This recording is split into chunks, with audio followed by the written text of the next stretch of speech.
अस्सलाम वालेकुम माज़ूम इमरान सदर सतु बको मेरे गलियात में आप इस वक्त देख सकते हैं रावलपिंडी राजागार फारसों का मौसम अलहम्दुलिल्लाह 2 दिन की गर्मी के बाद इस वक्त आसमान पर गहरे बादल छाए हुए जबकि ऐसी बंदाबंदी भी शुरू हो चुकी है।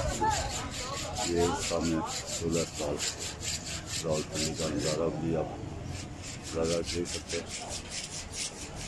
दाएं तरफ भी नजर वाला सारा सिलसिला 16 साल रावलपिंडी का ही है, जबकि उसकी बैक साइड पे ये बत्ता रोड वाक़ है जो गुड्स ट्रांसपोर्ट कंपनीज के हवाले से मशहूर है।